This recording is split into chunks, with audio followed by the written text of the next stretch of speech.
I have to tell you, a restaurant is a very tricky investment. More than half of them go under within the first 6 months. If I were your accountant, I'd have to strongly advise you against it. You would, huh? Well, you're not my accountant. No, I mean, if I were your accountant... I told you. I took you out here. No, I'm just saying that it's a very, very tricky business. And if I were your accountant, I would really strongly have to advise you against it as an accountant. You're not my accountant. I realize I'm not your accountant. Saying if I were your accountant. And throughout the movie, there are moments when those two actors are held on the screen talking to each other, and it's just like, you just want to see the movie again because they're so good together. It's that relationship between De Niro and Grodin that's really at the heart of this movie. And I was surprised by how much depth and subtlety they found in their characters in what might seem like just another action movie if you only describe the plot. Looking at those two actors working together is a revelation. It's like opening a textbook on how to act in a movie, and they both have a lot of important moments where they don't say anything. Right, their eyes right. do the talking.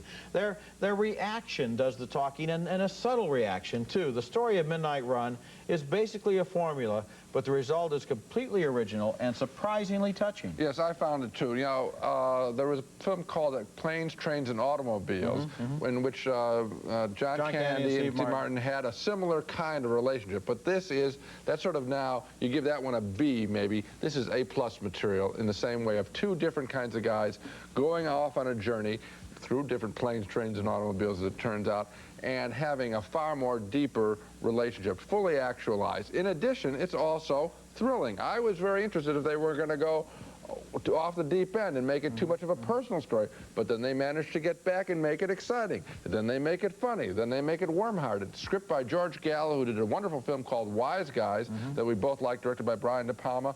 Good writing, wonderful acting. I love the film, too. And good direction, too, by Martin Brest. In fact, what you see here is the fact that any kind of formula can be redeemed, essentially, just by the way it's done, because the idea of two opposites being basically handcuffed together while going across the country is not fresh at all, and yet this movie doesn't have a single incident that's stale. No, I thought that they were just great. Coming up next, Eric Romer's Boyfriends and Girlfriends, the bittersweet comedy of two young couples with roving eyes. And also Bruce Willis stars as a cop trying to save hostages trapped in a high-rise in the thriller Die Hard.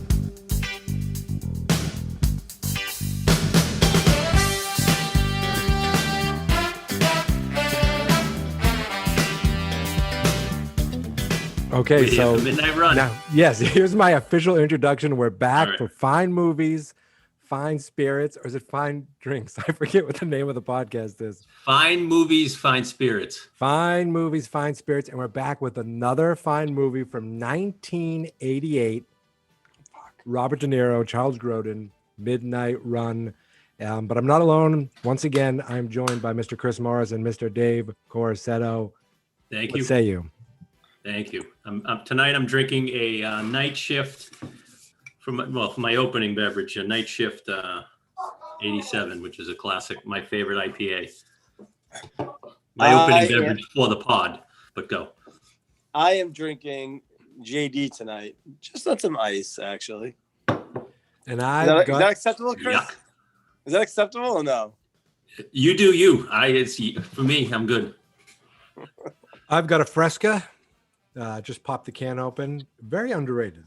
Like very it's got fruity undertones and just shut up. How is my disgusting look going to translate to pod? Probably not well, but it saves the video too, so I'll throw this up on the YouTube channel. Look of disgust. Yeah. Fine Spirits is the name of the podcast. I know. That's right, folks. I did have some beer in the fridge. A beer. Bud Light Limes, perhaps? No, it's actually it's a wrestler's beer. I don't even know what that means. Stone Cold Steve Austin puts out his own beer. Oh, an actual wrestler's beer. Yeah, an actual wrestler's beer. Wow, that's for a different podcast. That's which I'm doing later. Big upset there. Neither of us will be on that. No. So Dave, you won't be staying around for that one, right? No, I will not be. So Midnight Run. Yeah. Why did we choose Midnight Run? Anyone? I think I really lobbied for this. Yes. I wanted to do a range of movies as far as when they came out. For one, we just recently did 2018 was Once Upon a Time. But, Yeah. we did a classic. We did obviously a classic with It's a Wonderful Life, and then I just was trying to think of a movie that wasn't too obvious, but I really enjoyed, and it's just been one of my favorites. So it came up in my selections. It's when it came out in the movies. It's funny. I don't remember seeing many movies multiple times in the theater.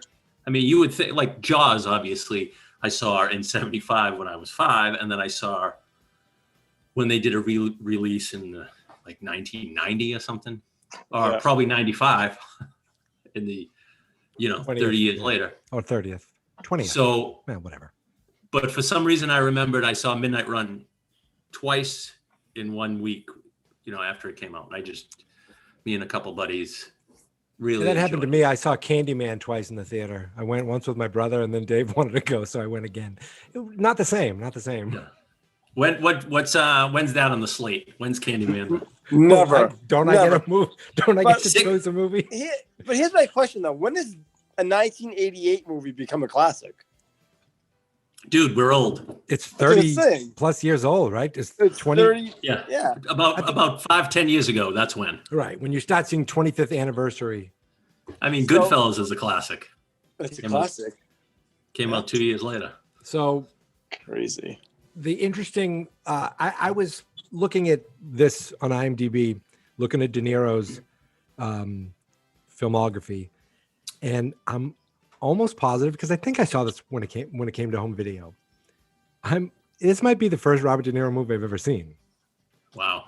I mean, I was definitely possible. Yeah, I was 12 at the time, so I wasn't watching. Yeah, if you look to see the movie that came out before it, if you didn't, maybe you didn't see the Untouchables. Not before this. I it's funny. I just watched the Untouchables. I actually recorded it again the other night, and he was awesome in that movie too. Well, this is the movie before Midnight Run. So if you look at the weight swing, yep, he gained so much weight for Al Capone, and then you see him in this. He's probably as skinny as he's ever been. And I was like, he's just a hilarious guy. He must make tons of comedies. Is this his first actual comedy? No. Because I know he played with Jerry Lewis and but was that that's not a comedy? That's more like comedy is not a comedy. It's more like a dark comedy. I mean, I it's like a dark.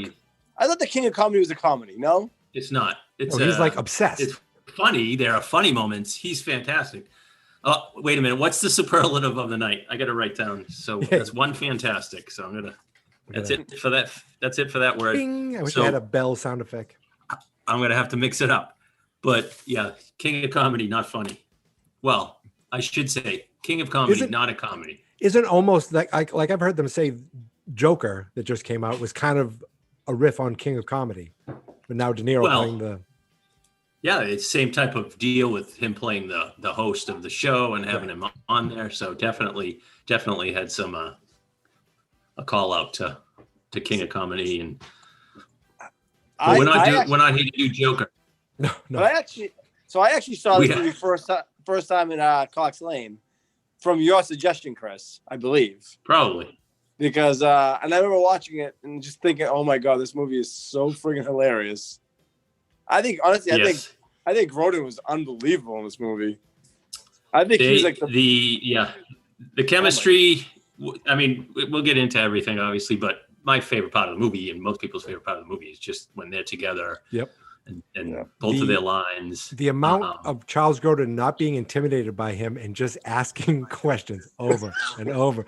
Why do you have a problem with the Chicago Police Department? Why over and over? Can you please stop smoking? I thought you were going to stop smoking. Yeah, and Charles Grodin, and I looked at Charles Grodin's IMDb, and I was, not great, obviously, but he did. I loved him in what's the Great Heaven Muppet Can Wait. Caper. Heaven Can Wait. Yeah. Do you ever see that? He and Diane Cannon. He played. He was really funny at that. So. Lonely Guy. But he. Yeah. Lonely Guy was unbelievable, actually. Yeah, sorry. It's not the Lonely Guy podcast. Let's move on. We're talking Charles Grodin. Yeah, Charles Grodin. So and Martin Brest directed it. He did. I have his. Like, he did Beverly Hills Cop. Beverly Hills Cop. I looked at it. Not a great IMDb. Not a great. It's not big, but it has some big hitters on there. He's got 3 in a row: Beverly Hills Cop, Midnight Run, Scent of a Woman. Oh yeah, Scent of a Woman. Overrated. Slightly overrated. Pretty overrated. But it was a huge success. Then he does Meet Joe Black, where like Brad Pitt is like the devil or God or an angel or something. He's death. He's death. Okay. Then he does Geely with That's where Ben his Affleck, and career went off and then nothing career. after that. Nothing. That ended a lot of careers that day. Yep. That day. That day. The sea was angry, my friends. So yes, this was it had great reviews. It's got like 94% on Rotten Tomatoes, and I would call it a moderate success.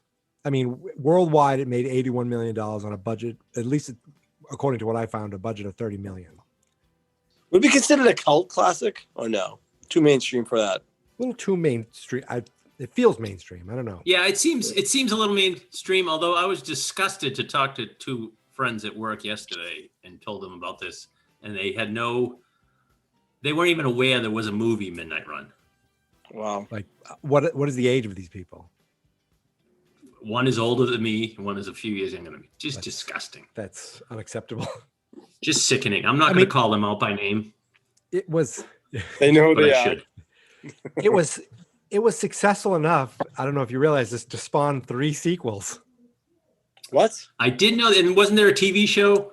It was, well, say maybe it's a TV show, but they turned it into 3 made-for-TV movies, but they all came out in 1994 with Christopher McDonald, Shooter McGavin himself, taking over the Jack Walsh role. I did read that. Or I And the only other name that I recognized was Dan Hedaya, Nick Torto, Yeah. you know, Carla's husband. Yes. As Eddie Moscone, the bail bondsman. But yeah, it was called Another Midnight Run, Midnight Runaround, and Midnight Run for Your Life. Like 3 just classically bad 90s TV titles. Yeah. We won't be doing any of those. No, we won't.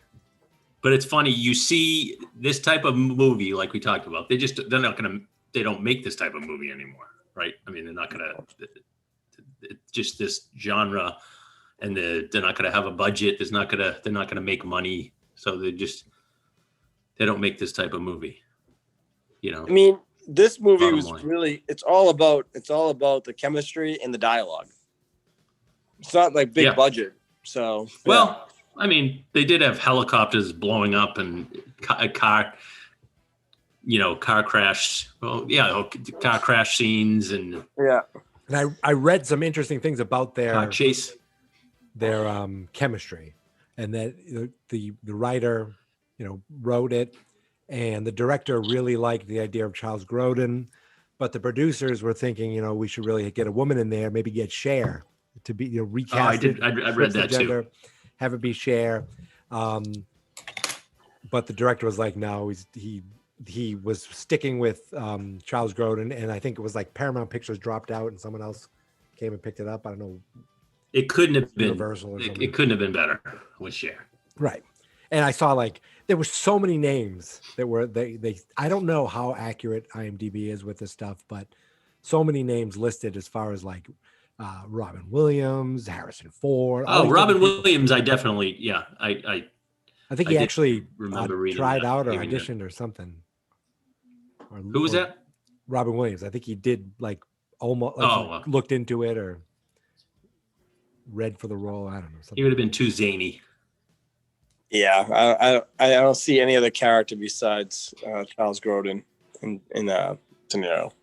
But yeah, so I mean, I honestly think that Grodin stole the movie. I think in my mind he did. And as much as De Niro was fantastic, the straight guy and all that, they were both straight guys. But I don't know if he stole it. In my opinion, they just played on De Niro. so De Niro, honestly, I think he elevated Grodin, and he, like you said, playing the straight man. I think he played it perfect.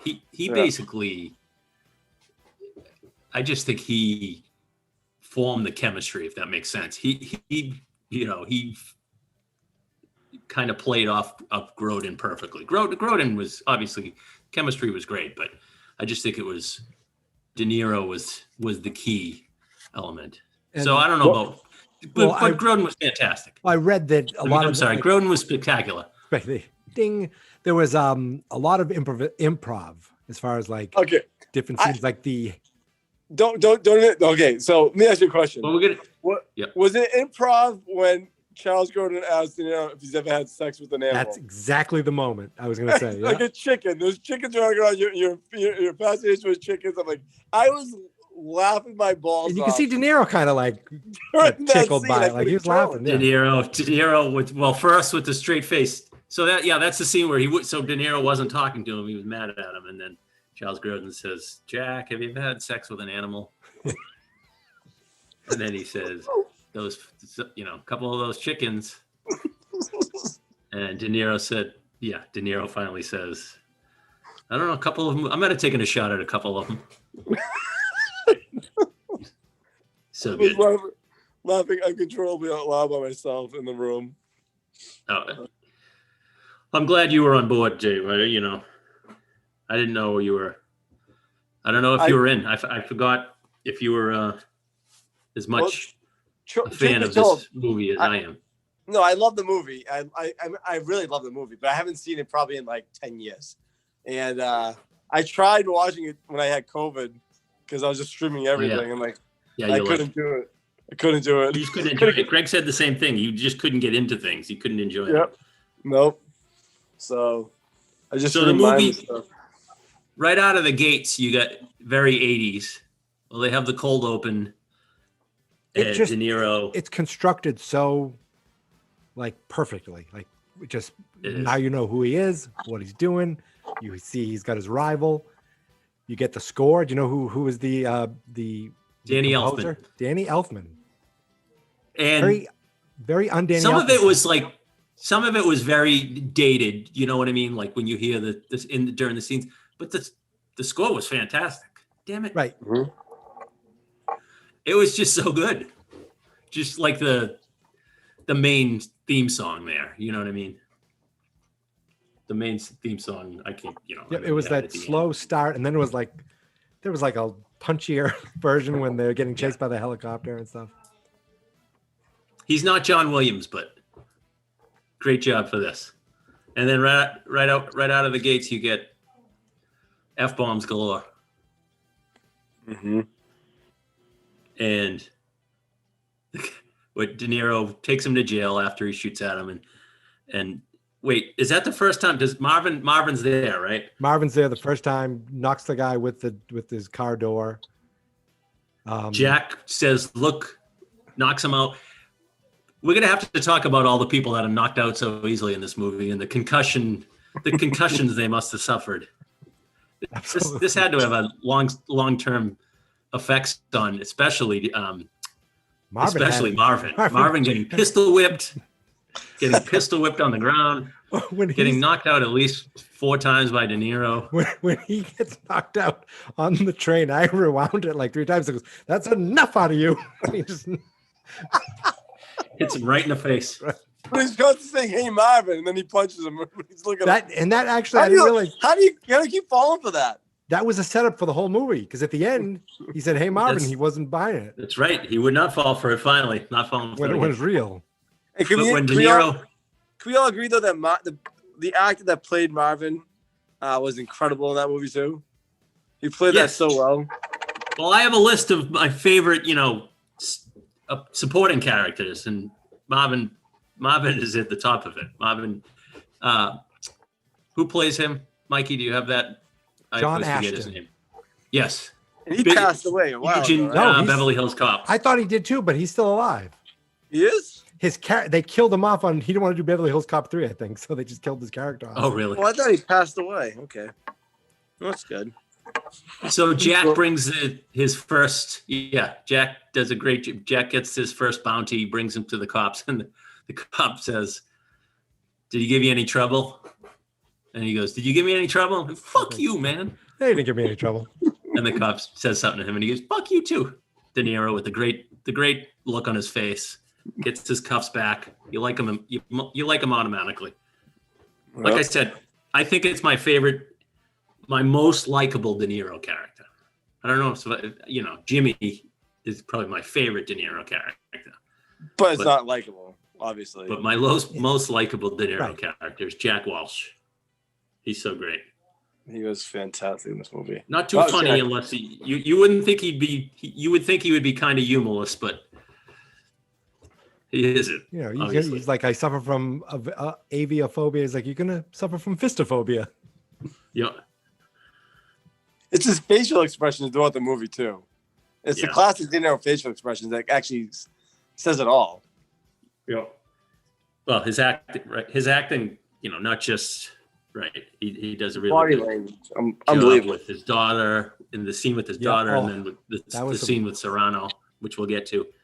But it reminded me a little of The Irishman, that awkward phone call that he made at the end where he didn't know what to say, he couldn't say anything, but it was like, let's not talk about that movie. I'm talking about De Niro. We're already losing you. That was an awful movie. I'm sorry. The Irishman. It was okay. We're doing that next. It was all right. It was okay. We're not doing that next. No way. You're high. That movie was great. It was okay. You are literally high. Yeah, that's true. That is true. That movie's great. So Eddie Moscone, he makes his appearance next, I believe. The supporting cast in this movie is stellar. Joe Pantoliano. Joey Pants. Unbelievable. He actually played that character perfectly too. Like such a scumbag. He looks like such a weasel. He's drinking Maalox. He has his money in his sock. Yep. And he says, "When have I ever stiffed you?" He screws De Niro over. He screwed De Niro over. He's like, "You stiff me? Why am I sensing irony?" He calls him the. You can just tell he's a weasel right away. Yeah. And he calls him. He's like, "You're the best I got." Of course, he tells the same thing to Marvin later. "You're the best I got." I don't know why I hired that other guy. But he also gives Marvin $25,000 versus his $100,000. That was awesome right away. Such a reason. De Niro, the better negotiator for sure. Yeah. Both of them. Well, Marvin's not a great bounty hunter, but he's got skills. You could see. But De Niro obviously is a great bounty hunter. Well, Marvin had that guy. They had that guy chained up in the bathroom, but he's pretty beaten up though. So I think Marvin uses a lot of physical force when he apprehends. Great line by that guy when he says, "It's your lucky day, scumbag." And he says, "Why is it my lucky day?" And he doesn't answer. Or he says, well, he first when he calls him scumbag, he says, "My name's Carmine, fucko."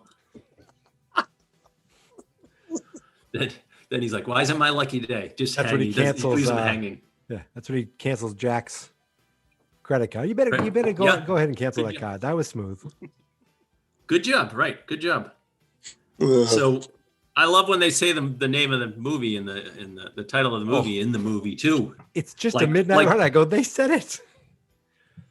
Exactly. It's like a couple of the best are, not to get in another movie, but when Pesci in Home Alone says he's home alone, he like builds it up and he says it. That's the only time they say it. And in this, Eddie's saying, "Come on, it's easy." When he says it's 5 days, forget about it. Come on, it's easy. It's an account. He's like, "It's nothing. It's a midnight run. You got this."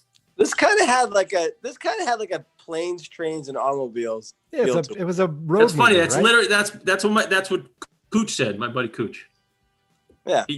He said that the other day when we were texting because he said this is one of his favorites. He says it has a.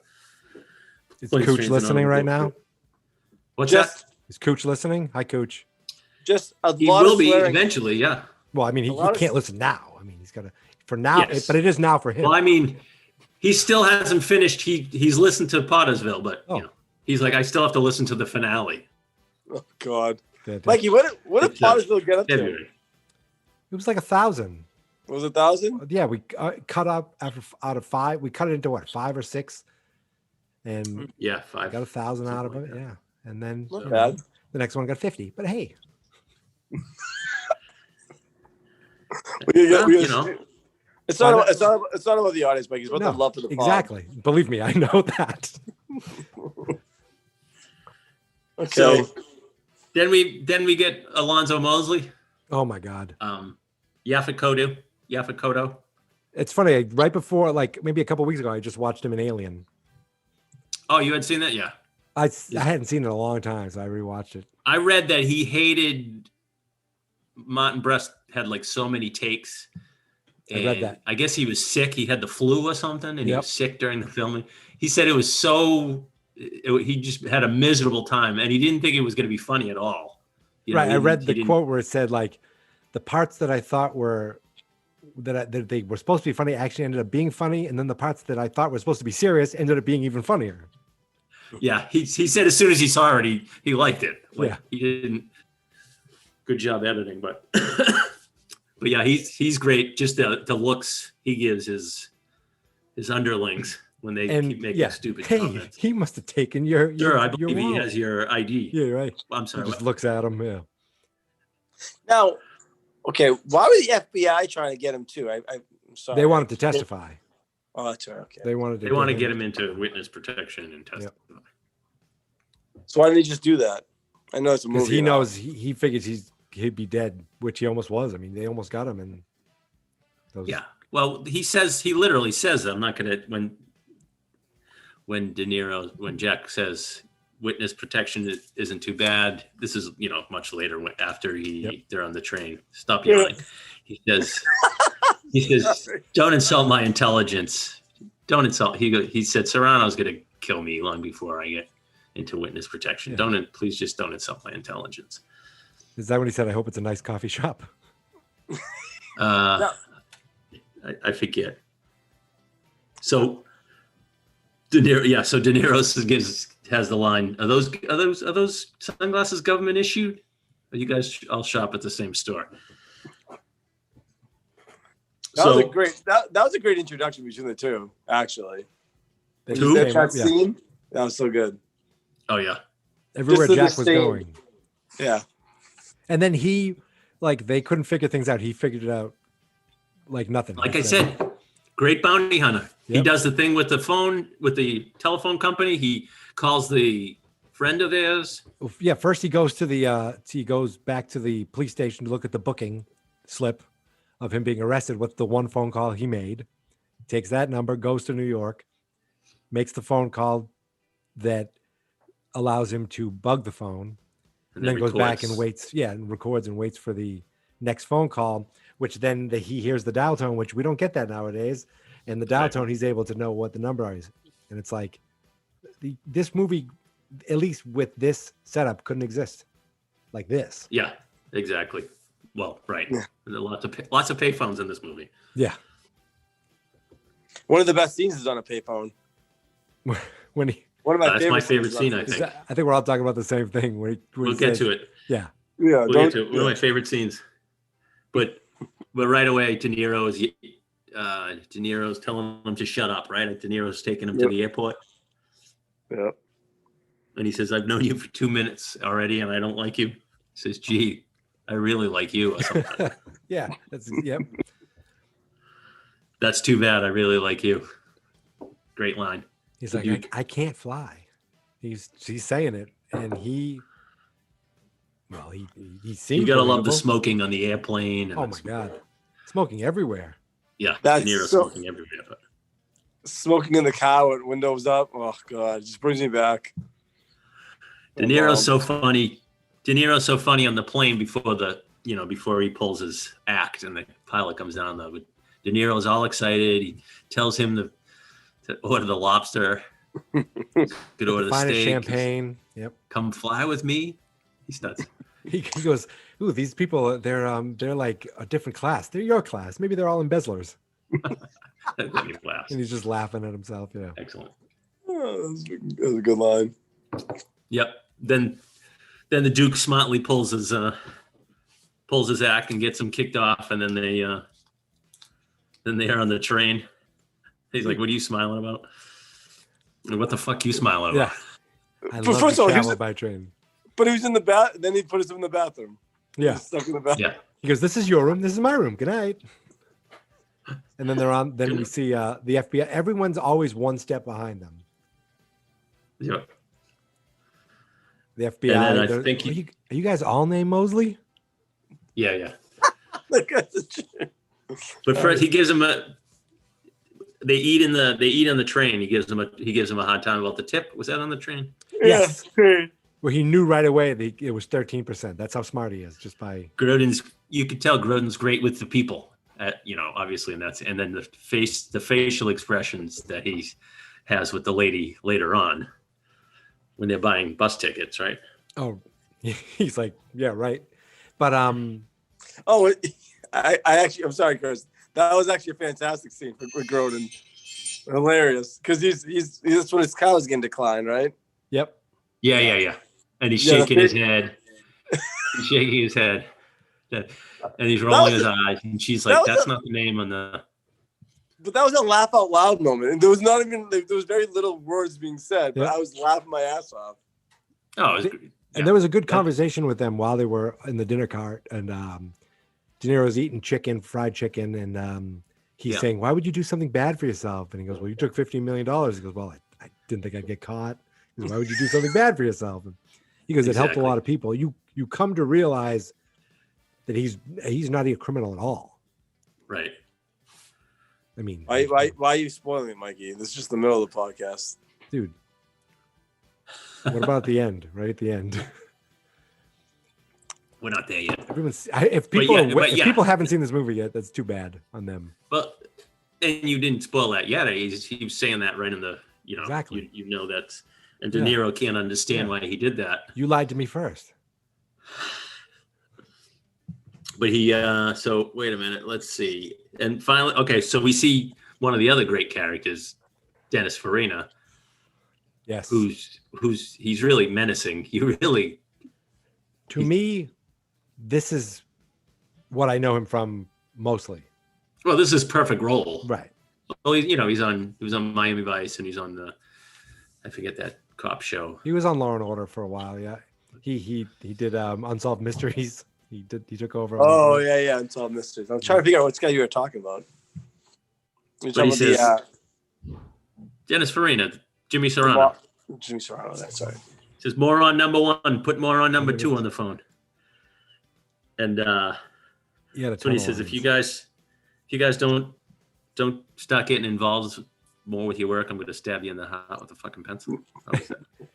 And then the other guy's like, "Is he mad at me?" The other guy who's punching him was at the bottom. Yeah. Oh, that was at one point. Yeah, that's right. They were doing.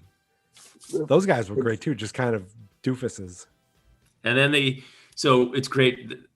The other great scene that they have next is with Charles Grodin asking him about the Chicago police, but I believe, but he says, if I was your accountant, that's this great. If I were, he says, you're not my accountant. No, if I were your accountant. It's one of the best scenes. He had to get the last word. He's like, but you're not. He's like, right, I understand that. No. But if I were you. I strongly advise against opening a restaurant. It's good stuff. Good stuff. Then you see how dumb Marvin is. Marvin, good. He can be a good bounty hunter, but never heard of the Duke. He doesn't read the news. Because this is when Eddie calls him and brings him in. Yep. Because he says Jack's fucking it up. But he knows to check on the credit card. Right, and Marvin canceled the credit card. Then they're on the train. But what I found interesting is he put Charles Grodin back in the bathroom to go to sleep. Because that's where Martin found him. So I don't know what happened, but he was back in the bathroom. Yeah, and then he pistol whips him in the face. Oh, that was laugh out loud because he goes, "Enough out of you." Oh, funny. That's when so then they Serrano's men are there and the FBI is there when they get off at the train station. So the FBI is taking him, and that's when Serrano's men try to shoot, and Jack not everything, not totally believable every part. That's later when they got off the bus. Yes. I'm sorry. Yep.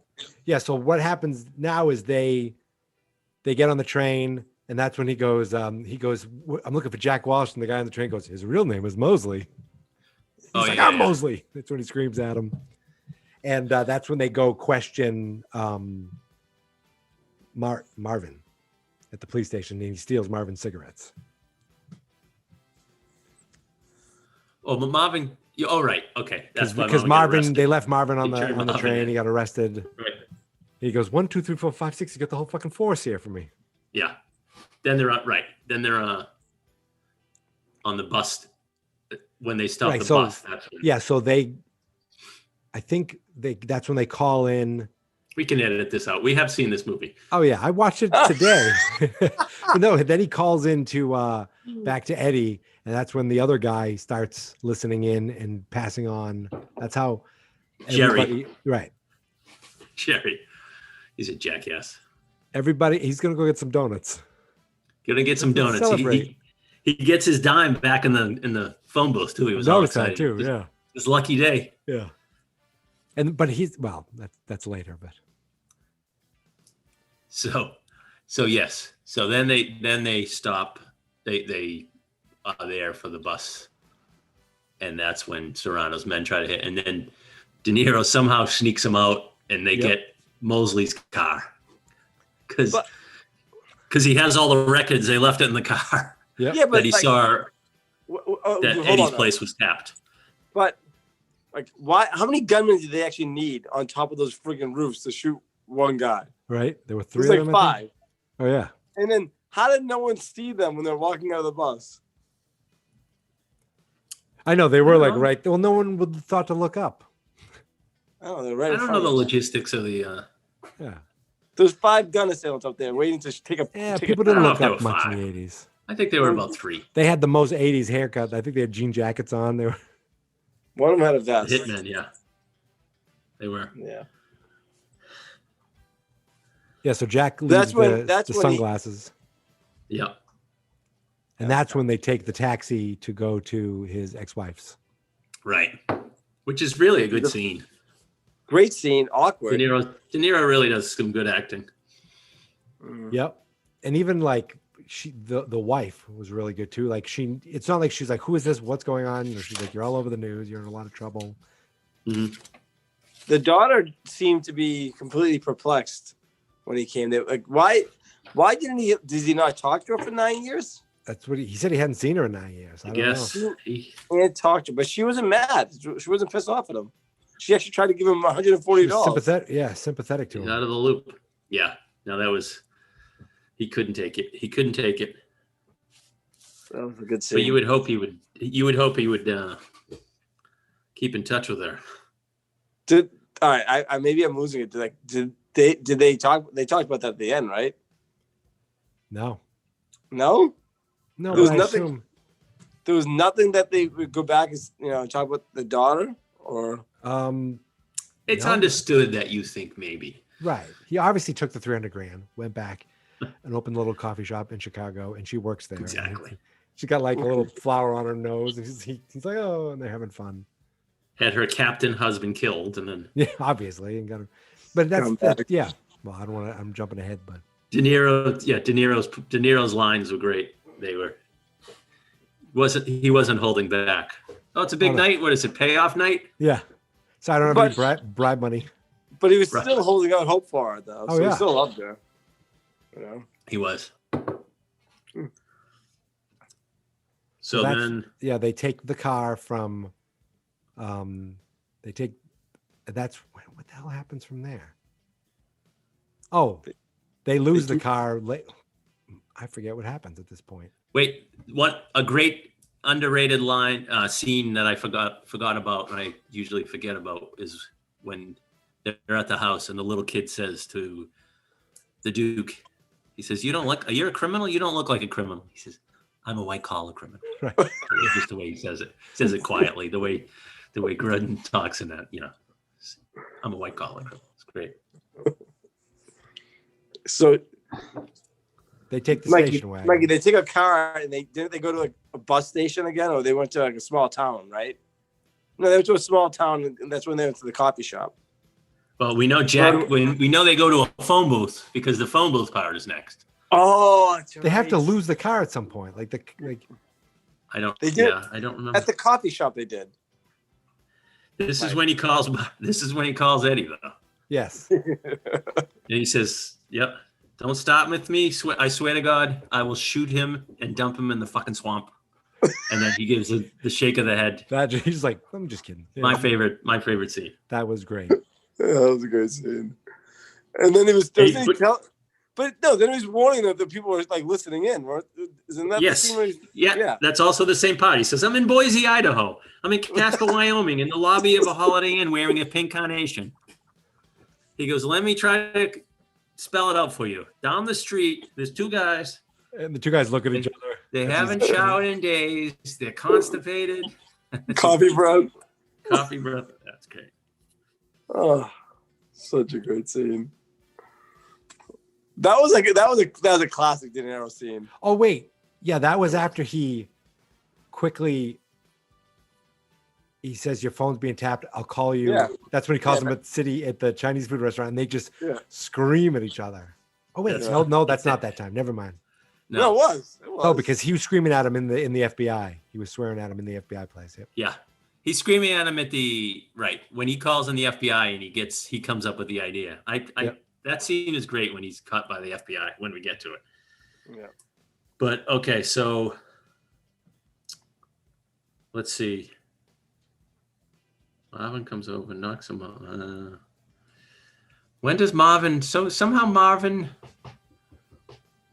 shows Marvin up again. Takes them. Right. No. Oh. No, guys. The two mob guys showed up. All right. And they're taking them. Then Marvin knocks him out because everybody gets knocked out. And then they put the handcuffs on each other so that he's like 2-for-1 deal. Then the helicopter is chasing them. So that's how you get rid of these station wagons. Station wagons out of the picture. Yeah. And Grodin does you guys are the dumbest bounty hunters I've ever seen. And there's like Mad Caper music playing. I shooting the helicopter and Marvin being so like, wow, that was so cool. Yeah, because he just does it with the hand. Marvin, he punches him again. He's like, did we already see you in LA? Did we already? So they have no money. Were they already in the diner? I think this is what happens now. Okay, so they get picked up by the Native American guys, and get taken. Well, that's when he tries to steal the plane. Oh shit! Yeah. No, you're right. He does that first. Then they steal the truck from the Native Americans. Then go to the town. Yeah, I think they were already in the diner, and they're both hungry. No credit card. They don't have much cash left. It was a funny thing where he goes, "How much is the coffee?" She goes, "It's 53 cents." He's like, "How much is the tea?" He goes, 53 cents. He's like, I love the tea. Like just my weird buddy Mark Ross would quote that to me. That was a quote he would say to me for years. He still says it. How much is the coffee? 53 cents. How much is the tea? And then but hold on. He looks at the money. He looks at the money. But no, the scene that the lines that I like in that scene were where he's like, listen, I'm getting that money from Western Union. I'll get you a steak. I'll get you whatever you want. He's like, he goes back to the chorizo and eggs. Yeah. That's the first time I've probably ever heard the word chorizo. Chorizo. They would kill down here. They would be like chorizo. That's enough. And the other funny part, what I think it's when they're walking after they get rid of Marvin.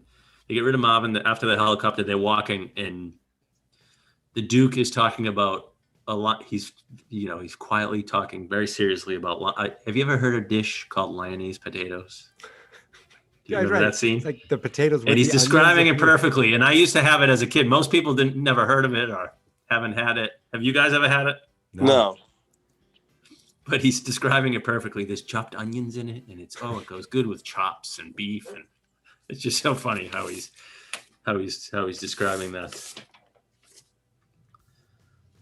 Let's see. Okay. So that's when they end up getting hitching a ride back to the.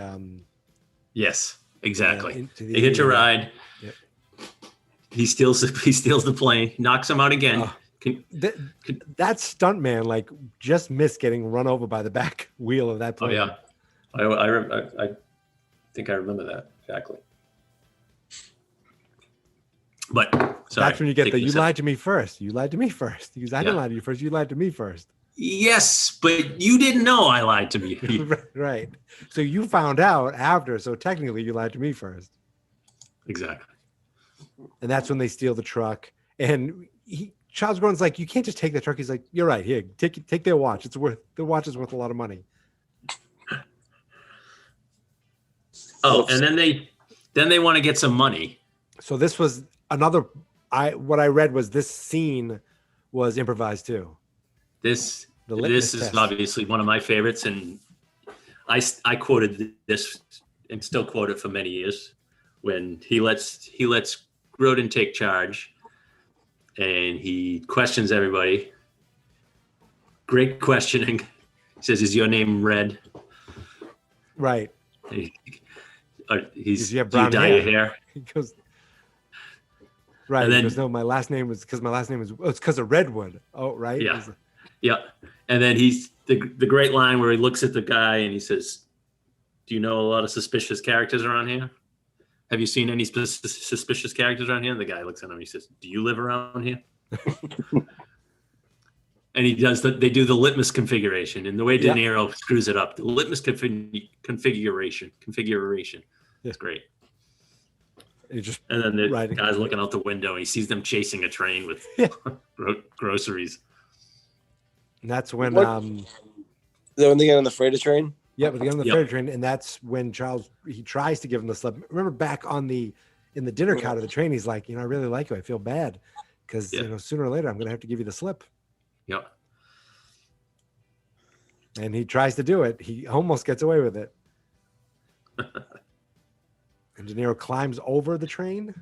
Onto Yep. the train. Gets on over the train, other into side. That's when you see De Niro really mad. "I'm here, John." He doesn't want to talk to him anymore.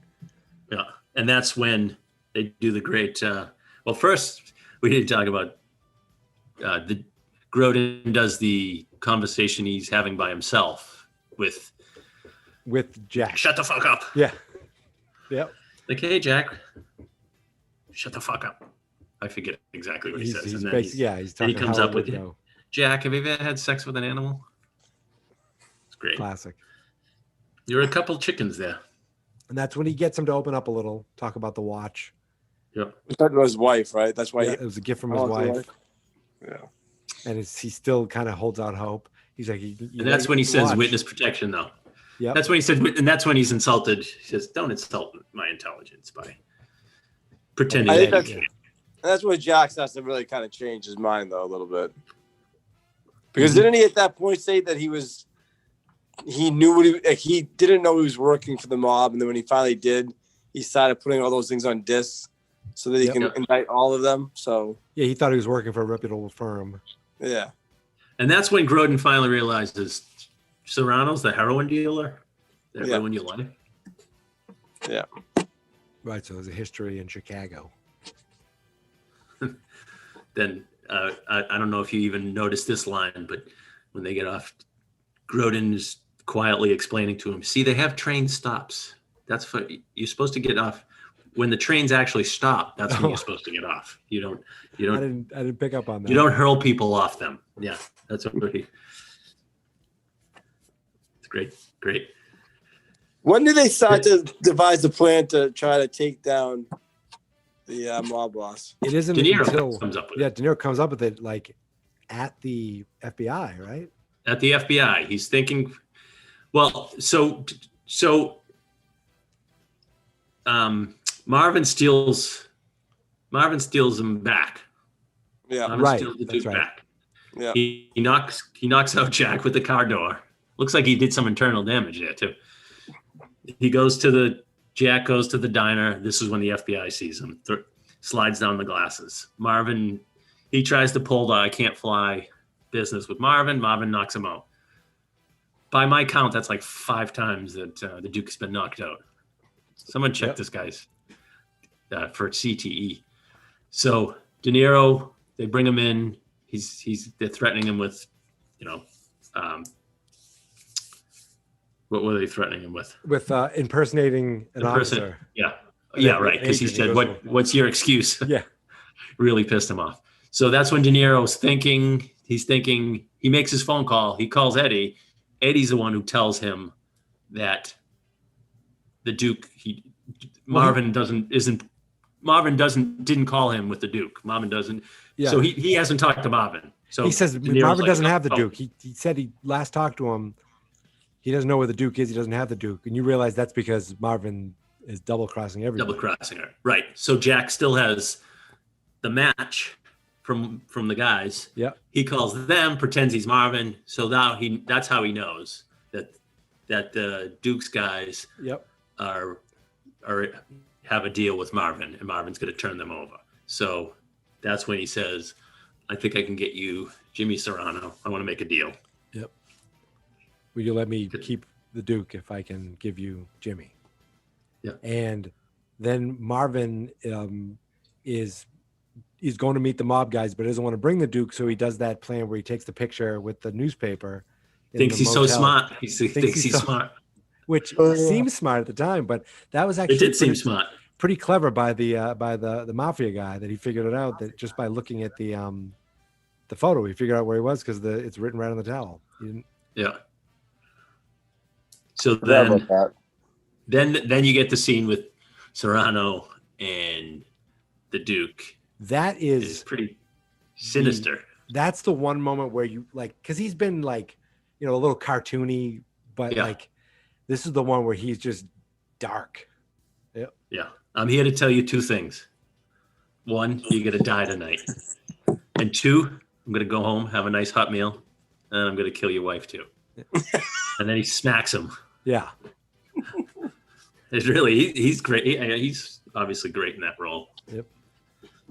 Then you have the great scene. It really is a great scene with the suspense of the guys all walking up with the guns and he's going to hand him the discs.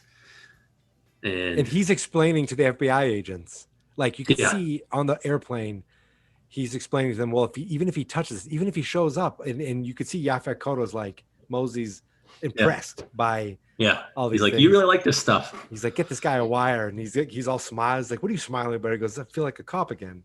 Yeah, exactly. So, all right, I know I want to jump ahead, but Jump ahead. There's about 5 minutes left in the movie. Yeah. Was there anything in it for De Niro? Like, really? Like, who? This is where I haven't seen it in, like, Well, he's trying to bring the Duke and get his $100,000. Yeah, I know, but like, didn't they? Then they gave him. He ended up getting like 300,000, right? You said. Wait. Well, first of all, his deal, he was going to jail. Yeah.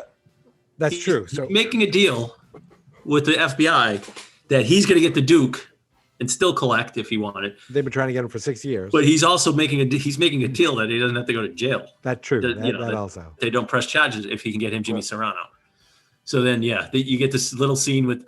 Oh, we haven't talked about this great scene and the great facial expressions by De Niro and the great acting when Serrano's, ragging on him, saying, making fun of his clothes, and he goes, if you accepted my offer in Chicago, you wouldn't look like a guy with a fucking cup in his hand. Yep. He's like, I'm just trying to make a living. And then he brings up the wife. He really takes you. Go. He says, what does he say? Like, how does it feel to know another man's fucking your wife? How do you feel? How does it feel to know another cop fucking your wife? That's right. And De Niro, that's when De Niro's facial expression is like, he knows what he's there for. He just wants to get this over with. Yeah. But friggin' Marvin. Did De Niro's ex-wife's husband ever get like indicted too? That never came out. I mean, maybe they all come down. They all go down at some point. Like, I don't know. I didn't. What do you mean? Did he ever get indicted? That's in the sequel. This is a movie. What? Now, his daughter was in 8th grade. Did she go to high school the following year? Did she do any extracurriculars? Did she play any sports? I think she swam, right? I think Go you're back to right, sleep. actually. Yeah. She might have. That's a good call. So, so then Those he discs says, were very There's something I wanted to say futuristic to in you. 1988. There's something I wanted to say to you for a long time, Jimmy. You're under arrest. And he's like, oh, maybe we'll meet up again. But before that, we got everything's going to go perfect, and then Marvin shows up. Well, Marvin's there with smoking a cigarette, right in the airport, smoking a cigarette, and then he just takes his gun out. And I'm like, this is a very different time. Yeah. He says to Airport him, regulations a little more rough, Yeah. a little tougher now. when he's sitting there, one-way ticket to LA, and he goes, smoking or not smoking? He's like, what? I'll let you guess. Like, why don't you guess? Take a guess. But the guy, the guy had to ask. I think the guy was like not put off by that. Marvin pulls the wire out, Yep. and all of a sudden you got like the time that they're going to get away. You got the mafia guys coming. You're like ready to take everybody out, and nobody knows. The feds are waiting to make sure the disc was actually taken. Mm-hmm. And That's why De Niro had to yell. Yep. Serrano's got the disc. They move in. Then they let him go. Yeah. Mosley gives Serrano a great look. He smiles at him. And then the end scene, obviously, so good. You think everybody gets what they want? All the He good calls guys? Eddie. Yeah, except for Eddie. Now he's like, "You got the Duke." Yeah. Now I'm letting him go. You lying piece of shit. Goodbye. So Hangs up. how did De Niro get that money again? I forget. You forget? I want you to try to explain it to us. I want you to try to explain it to us after I told you on a phone call an hour and a half ago. Because Holy shit. How did De Niro get the money? How did Jack get the money? Well, let's explain the scene. Yeah. He let the Duke go. He let him go. He's walking out. He just Duke wanted to make calls sure him he back, could do remember? it. Yep. He goes, come here. Duke, He goes, You gotta like this. This is good. It's really good. He gave him his watch. I remember. He said thank you. He really said thank you. I know. He really said thank you. So your point about Jack, he really did change. He really learned a lot from the Duke. He got rid of the watch and he's ready to move on. He goes, Got rid of the watch. Said it was really something to remember us basically by. was kind of eye-opening for him. Then the Duke had. I know you had money, but I didn't know you had money. And he Duke goes, takes look, out his money belt. he goes, it's a gift. It's not a payoff. You already let me go. It's great. So good. And it's north of, he goes, what? It's somewhere in the neighborhood of 300,000. He goes, ooh, it's a good neighborhood. It's a respectable neighborhood. It's great. And then where did the Duke go? I think he flew back to heaven. I'm he left. I think he had a connecting flight. It was I think there was a layover in St. Louis. So you visited the Arches, St. Louis Arch. Absolutely. Yeah, that's he cool. disappeared. He obviously has much more money than he says he has. Because if he gives away 300,000, still is enough to disappear with. Was it like? Was it like? What was that dog from The Simpsons again? Poochie. Hey, Poochie. I have to go back to my home planet. He left. So then you get the great De Niro tries to get the cab. Great ending. You hear the theme song again. Now I read again in the trivia that guy in the cab was from Taxi Driver, a taxi from Taxi Driver. No idea the validity of this, but it's on there. He goes, "You have change for 1,000? Get out of here! Get out of here, you bum!" Yeah. Looks like I'm walking. And then great ending. Great movie. Mikey, it was a fantastic movie. Chris. It was a fine movie. It was a great movie. I just wish I would go back and watch the rest of the ending for for the first time in 30 years. It was this was one. I'll say it. This was one fine movie. Thank you, Mikey. So this is have you always been a fan? Yes. For some reason, this movie makes me think of my brother. I think he brought it home from working at the video store, and we were laughing our ass off. And it just definitely a Sean movie. Yep. It's just always been hey, Sean. Hi, Sean. I don't think he's home tonight because I was like, we got Zoom at 8 if you want to. Well, I mean, when he listens. Oh, when he listens. He better listen.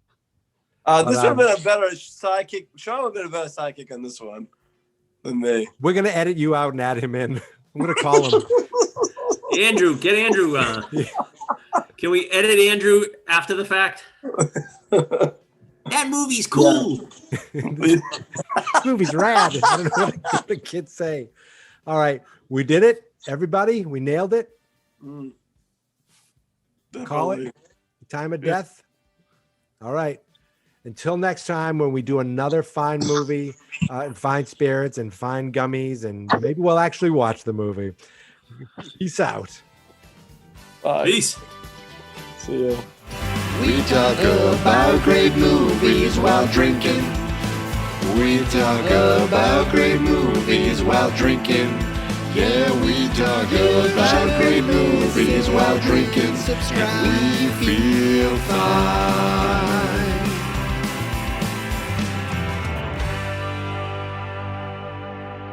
Oh, I didn't think of introduction. I'm gonna have to make it up on the spot, or just I'm gonna have you guys introduce yourself. Screw this. Here we go. I'm just gonna start talking because Dave. All of a sudden, Dave's gonna just pass out. Yeah, just What do you mean? What do you mean introduce us? We already know who we are. Well, every time, man. Yeah. Every time. Oh my goodness, All great. right. Okay. I'm leaving that. What do you mean introduce us? We already know who we are. I'm leaving that in. That's the end. all right. Fans not experts.